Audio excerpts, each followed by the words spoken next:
കൊട്ടിക്കലാശത്തിന്റെ ആവേശത്തിൽ തെക്കൻ തദ്ദേശ പോരിന്റെ പരസ്യ പ്രചരണത്തിന് സമാപനം. സംസ്ഥാനത്ത് തെക്ക് മുതൽ മധ്യ കേരളം വരെ 7 ജില്ലകളിലാണ് ആവേശ ആരവത്തിന്റെ കൊട്ടിക്കലാശം നടന്നത്.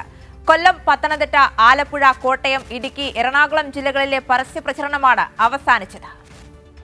വേട്ടയുടെ ജനനായകത കടന്നു വരുന്നു. വേട്ടയിൽ വികസനത്തിന്റെ തേര് കളിക്കാൻ കാലം കരുതി വെച്ച നന്മയുടെ നേരടയാളം കടന്നു വരുന്നു. പ്രിയപ്പെട്ടവരെ,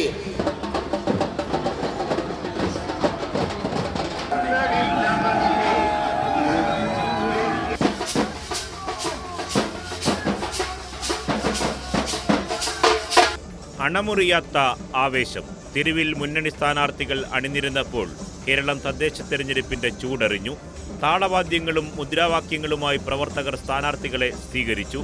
റോഡ് ഷോയോടെയാണ് പലയിടത്തും കൊട്ടിക്കലാശത്തിന് സമാപനമായത്. ചിലയിടത്ത് പൊതുപ്രകടനങ്ങൾ സ്ഥാനാർത്ഥികൾ തന്നെ നയിച്ചു.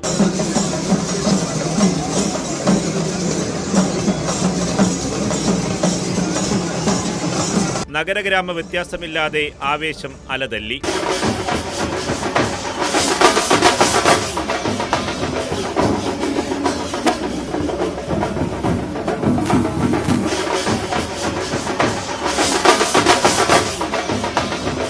അരയും തലയും മുറുക്കി മുന്നണികൾ നടത്തിയ പ്രവർത്തനങ്ങൾ കൊട്ടിക്കലാശത്തിലും പ്രതിഫലിച്ചു.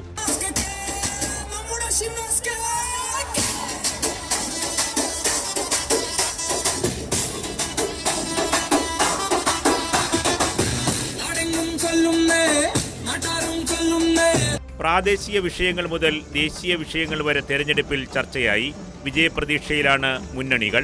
കഴിഞ്ഞ തെരഞ്ഞെടുപ്പിലെ മുന്നേറ്റം ആവർത്തിക്കുമെന്ന് ഇടതുമുന്നണി, തിരിച്ചുപിടിക്കുമെന്ന ആത്മവിശ്വാസത്തിൽ UDF. ത്രികോണ മത്സരത്തിൽ വിജയസാധ്യത ഉറപ്പെന്ന അവകാശവാദവുമായി BJPയും രംഗത്ത്. തിരുവനന്തപുരം മുതൽ എറണാകുളം വരെയുള്ള 7 ജില്ലകളിലാണ് ആദ്യഘട്ട വോട്ടെടുപ്പ്. 3 കോർപ്പറേഷൻ, 39 മുനിസിപ്പാലിറ്റി, 7 ജില്ലാ പഞ്ചായത്ത്, 75 ബ്ലോക്ക് പഞ്ചായത്ത്, 471 ഗ്രാമപഞ്ചായത്ത് എന്നിവിടങ്ങളിലാണ് ജനങ്ങൾ ചൊവ്വാഴ്ച വിധിയെഴുതുക. കൈരളി ന്യൂസ്, തിരുവനന്തപുരം. ോടെയാണ് തെരഞ്ഞെടുപ്പിന്റെ കൊട്ടിക്കലാശം. 1 മാസം നീണ്ടുനിന്ന ചിട്ടയായ പ്രവർത്തനത്തിന്റെ ആത്മവിശ്വാസത്തിലാണ് ഇടതുമുന്നണി. ഒപ്പം തന്നെ 1ാം പിണറായി സർക്കാരിന്റെയും 2ാം പിണറായി സർക്കാരിന്റെയും വികസന നേട്ടങ്ങളും ക്ഷേമപ്രവർത്തനങ്ങളും തെരഞ്ഞെടുപ്പിൽ വോട്ടായി മാറുമെന്ന പ്രതീക്ഷയും ഇടതുമുന്നണി പങ്കുവയ്ക്കുന്നു. ക്യാമറമാൻ ബിജു പൂവച്ചനൊപ്പം നിർമ്മൽ ചക്രവർത്തി, കൈരളി ന്യൂസ്, തിരുവനന്തപുരം.